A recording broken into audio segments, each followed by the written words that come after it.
حضرت سید الطائفہ سیدنا جنید بغدادی رضی اللہ تعالیٰ عنہ کا دور ہے، اور یہ اپنے سلسلے قادریہ کے بہت جلیل القدر ولی ہیں، بڑے عظیم، جن کو سید الطائفہ کہا گیا۔ بلکہ سرکار غوث الاعظم دستگیر ہمارے آقا جب ان کا نام لیتے تو ادب کے ساتھ آپ اپنی گردن کو خم کر دیا کرتے تھے۔ اتنے عظیم بزرگ سید الطائفہ سیدنا جنید بغدادی رضی اللہ تعالیٰ جس پر سلسلہ قادریہ ناز کرتا ہے، ان کا دور ہے۔ ایک مؤذن تھا، اس کی آواز بڑی سریلی تھی، وہ مینار پہ چڑھ کے اذان پڑھ رہا تھا۔ جب مینار پہ چڑھ کے وہ اذان پڑھ رہا تھا، آواز پھیل رہی تھی، ایک مجذوب اللہ والا وہاں سے گزرا۔ اس دیوانے نے زمین پہ پیر مارا اور کہا، یہ جسے پکار رہا ہے وہ خدا تو میرے قدموں کے نیچے ہے۔ بس یہ بات کہی دیوانے نے اور زمین پہ پیر مارا اور غصے سے آگے بڑھ گیا۔ بات حلق سے نکلی، خلق میں پہنچی، اس لیے کہ بات ہوتی ہے۔ جب بات کہی جاتی ہے تو وہ لوگوں کے درمیان تو عام ہوتی ہے، جب تک بات اپنے سینے میں ہے ہمارا اس پر مکمل کنٹرول ہے۔ جب وہ الفاظ کا روپ دھار کر کے باہر نکلتی ہے پھر انسان کا اس پہ کنٹرول نہیں ہوتا۔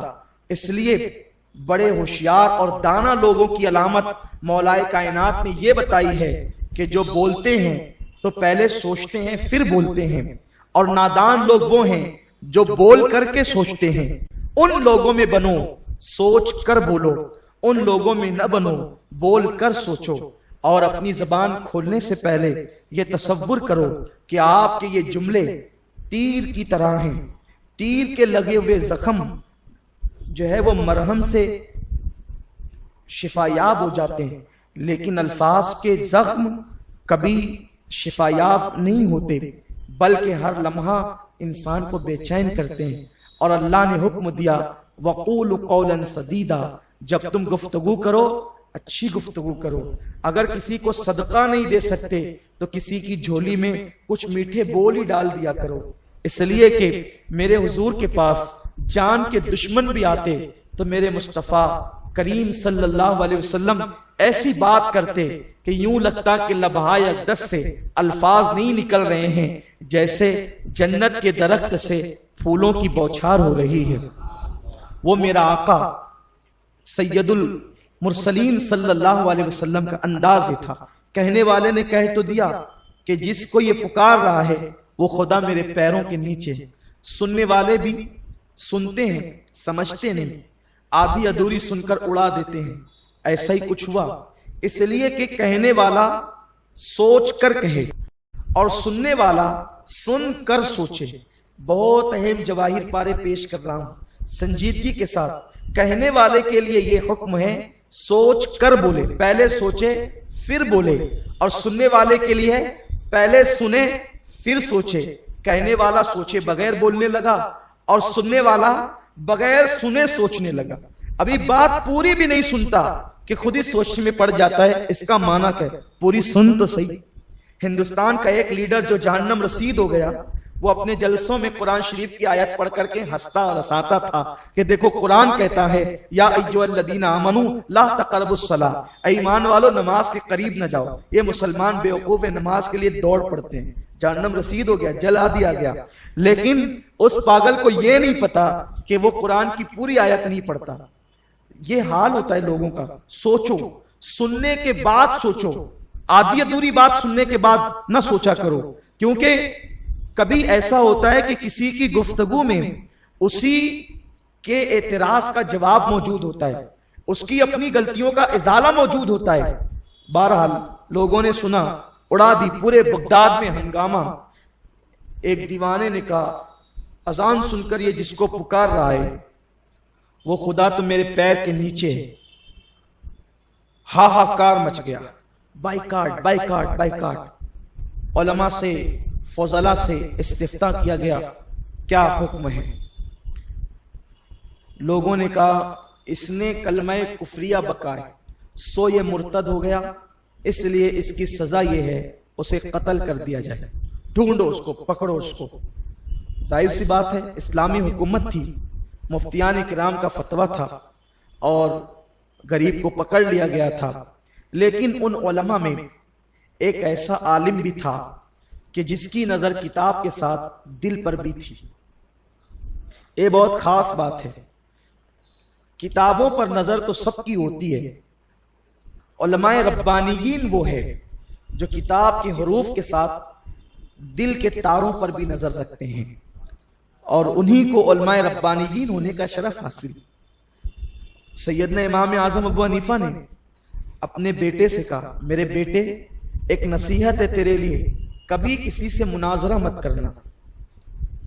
بیٹا بیٹا ہوتا ہے، جو کوئی نہیں کہہ پاتا وہ بیٹا کہہ دیتا ہے۔ بیٹے نے کہا، ابا کالی داڑھی سے سفید داڑھی ہو گئی مناظرے کرتے کرتے، اور آپ مجھ سے کہتے ہیں مناظرہ نہیں کرنا۔ فرمایا، بیٹے ہم مناظرہ کرتے ہیں گرتوں کو سنبھالنے کے لیے، تم مناظرہ کرتے ہو نیچا دکھانے کے لیے۔ مقصد نیچا دکھانا نہیں، مقصد مناظرے سے لوگوں کو سنبھال لینا۔ جب لوگوں کو سنبھالنے کے لیے مناظرے کیے جاتے تھے تو معتزلی سنی ہوا کرتے تھے، مامونی خلق قرآن کے فتنے سے توبہ کیا کرتے تھے، اور جب سے مناظروں کا مقصد علمی عبقریت دکھانا ہو گئی اللہ ماشاءاللہ، تب سے مناظروں کا مقصد ہی فوت ہو گیا۔ اللہ ہمارے حال پر ہم سب کے حال پر رحم فرمائے۔ تو کتاب کے حروف پر نظر کے ساتھ دل پر نظر ضروری، اور یہ منصب کب ملتا ہے؟ یہ مولانا روم سے پوچھو، مولوی ہرگز نشد مولائے روم تا غلام شمس تبریزی نشد۔ مولوی اس وقت تک مولائے روم نہیں بنتا جب تک کوئی شمس تبریز کی طرح اسے آقا نہ مل جائے، جب تک شمس تبریز کی غلامی نہ ہو، کوئی وقت کا شمس تبریز ہاتھ نہ آئے، اس وقت تک مولوی مولائیت کے درجے پہ نہیں پہنچتا۔ تو وہ بیچارے جن لوگوں نے قتل کے فتوے دیے تھے عجلت میں، شاید ان کے نزدیک انہیں ان لوگوں کو کوئی جنید بغدادی کی طرح، جیسے جنید بغدادی کو زندہ دل پیر ملا تھا، اسی طرح شاید ان لوگوں کو ایسا کوئی شیخ نہ مل سکا ہوگا۔ انہوں نے عجلت کی، چونکہ حضرت جنید بغدادی بھی بہت بڑے علم والے تھے، تو لوگوں نے کہا سید الطائفہ سے تو پوچھو کہ اس کے بارے میں حکم کیا ہے۔ سید الطائفہ جنید بغدادی کے پاس مسئلہ آیا، آپ نے فرمایا مجھے وہاں لے چلو جہاں اس دیوانے نے پیر مارا تھا۔ دیکھیے یوں نہیں کہ سوال آیا لکھ دیا، فرمایا سوال رکھو، پہلے یہ بتاؤ کہ اس نے کہاں پیر مارا تھا، اس کے پیر مارنے کا مقام کہاں تھا۔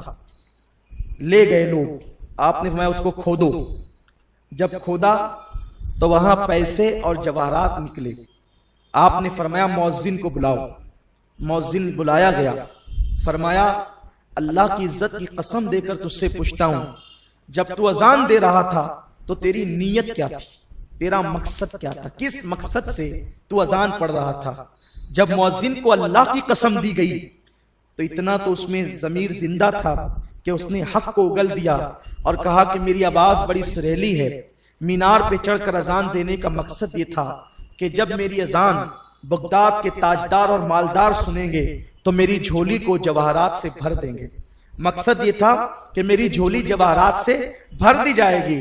جنید بغدادی نے اللہ اکبر کی صدا بلند کی، فرمایا کون کہتا ہے وہ دیوانہ مرتد ہے، وہ دیوانہ پکا توحید کا پابند ہے، اس نے جو بات کہی ہے غلط نہیں کہی ہے، یہ اذان میں اللہ کو نہیں، یہ اذان میں جواہرات کو پکار رہا تھا، اور جس جواہرات کو یہ پکار رہا تھا وہ تو یقیناً اس دیوانے کے قدموں میں تھے۔ اس نے غلط کیا کہا ہے، اس نے سچ کہا ہے۔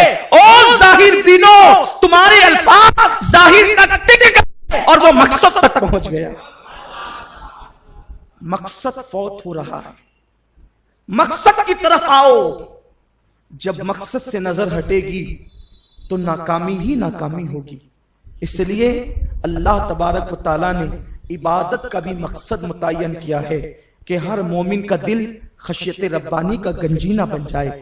جب ہمارے دل اللہ کی خشیت کا کہ وہ دیکھ رہا، یہ اتنا وسیع تر عنوان ہے، وہ دیکھ۔ صحابہ کے دل میں اللہ کے حبیب صلی اللہ علیہ وسلم نے اللہ کا ایسا خوف اور خشیت پیدا فرمائی تھی، ان کے اعمال بہت زیادہ نہیں تھے، صحابہ کرام کے اعمال بہت زیادہ نہیں تھے. آپ دیکھیں وہ سوتے بھی تھے اور وہ راتوں کو قیام بھی کرتے تھے. آپ بعد کا جو دور دیکھیں گے نا تو عبادتیں زیادہ ملے گی آپ کو.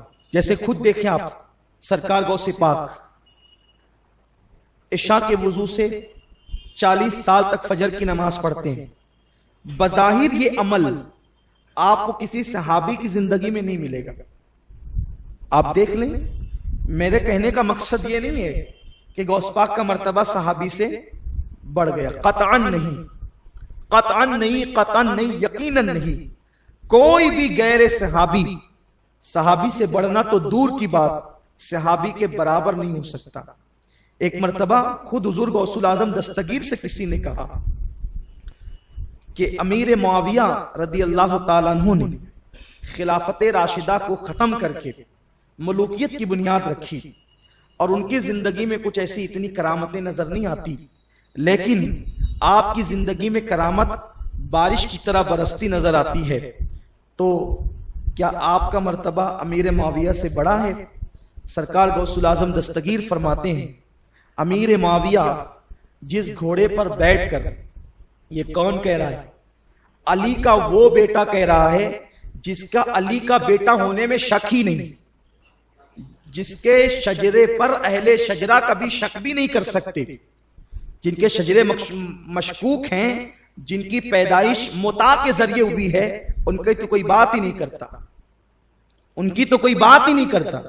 وہ اہل بیت کا دشمن ہوگا جو حلالی نہ ہوگا، اور وہ صحابہ کا دشمن ہوگا جو متا کی پیداوار ہوگا. تو علی مرتضیٰ کا بیٹا، جس کے علی کے بیٹے ہونے میں شک نہیں، وہ کہتے ہیں کہ جس گھوڑے پر بیٹھ کر امیر معاویہ جہاد میں جاتے تھے، میں اس گھوڑے کے ٹاپ سے لگنے والی دھول کے برابر بھی نہیں ہوں. یہ غوث الاعظم دستگیر اور دلیل دیتے ہیں. کیا تم نے قرآن نہیں پڑھا؟ اللہ تبارک و تعالی صحابہ کرام کے گھوڑوں کی ٹاپوں کی لگی ہوئی دھول کی قسم قرآن میں یاد فرماتا ہے. محبوب جو تیرے ساتھ جہاد کے لیے نکلے ہیں، ان گھوڑوں سے لگنے والی دھول کی قسم، ان گھوڑوں کی ٹاپ سے لگنے والی دھول کی قسم. آپ غور فرمائیں، یہ صحابہ کا مقام ہے. لیکن آپ دیکھیں وہ رات کو سوتے بھی ہیں، رات میں قیام بھی کرتے ہیں، وہ دن میں تجارت بھی کرتے ہیں، دن میں نمازیں بھی پڑھتے ہیں، وہ تلاوت بھی کرتے ہیں، بچوں کے ساتھ بھی رہتے ہیں. اسی کے برعکس دیکھیں بہت سارے امت محمدیہ میں اولیاء ایسے ہوئے جنہوں نے شادیاں ہی نہیں کی. شادی کریں گے تو بیوی ہوگی، اس کے لیے ٹائم دینا پڑے گا، بیوی ہوگی تو بچے ہوں گے، ان کے لیے وقت نکالنا پڑے گا. آپ دیکھیں حضور سیدی سرکار مخدوم اشرف جہانگیر سمنانی رضی اللہ تعالیٰ عنہ شب قدر کے دن، شب قدر کی میں جو ہے وہ اپنی کمر کو کس کے باندھ رہے تھے. تو پیر و مرشد نے پوچھا اشرف شہزادے کمر کس رہے ہو؟ کہا ہاں مضبوط باندھ رہے ہیں تاکہ عبادت کریں. کہا اتنی مضبوط باندھ کے کبھی نہ کھلے. اشارہ تھا کہ ساری زندگی شادی نہ کرنا. آپ غور فرمائیں، یعنی کہ اللہ کی عبادت میں. پھر اسی طرح میرے آقا میرے مولا سیدی سرکار مخدوم العالمین سیدنا مخدوم علی احمد صابر کلیری کو دیکھیں جو سرکار غوث الاعظم دستگیر کے مایا ناز شہزادے ہیں. بلکہ ہند میں جب احساس ہوتا ہے کہ غوث پاک کا مزار پر انور کیوں نہیں ہے تو دل بے ساختہ کہتا ہے یہ کیوں سوچتے ہو کہ غوث پاک کا مزار پر انور نہیں؟ کیا تو نے کلیر میں عبد القادر کے بیٹے کو لیٹا پر نہیں دیکھا؟ وہ عبد القادر کا بیٹا عبد القادر موجود ہے. بغداد کا فیض چاہیے تو کلیر جا کر کے لے لیا کرو. دلہن حجرے میں لا کر کے پہنچائی گئی. نظر اٹھا کر کے دیکھا تو دلہن سے روح نکل گئی. کیوں؟ صرف یہ تصور تھا کہ وقت کہاں دیں گے اور کس طرح دیں گے. غاروں میں 40 سال تک کے بیٹھے اللہ کے لیے. صحابہ نے یہ نہیں کیا. بظاہر ان کے اعمال مختصر تھے، بظاہر کہہ رہا ہوں، ورنہ خدا اور اللہ کے یہاں کوانٹیٹی کی اہمیت نہیں ہے، کوالٹی کی اہمیت. یہ بہت خاص بات جس کو مسلمان بھول چکے ہیں. یہ تسبیح چل رہی ہے، تسبیح پہ تسبیح. کتنے درود پڑھتے ہو؟ 1000 مرتبہ. اور اس درود میں حضور کا تصور کتنی مرتبہ ہے؟ 1 مرتبہ بھی نہیں. یہ بات بغیر کسی خوف کے کہہ دینا چاہتا ہوں.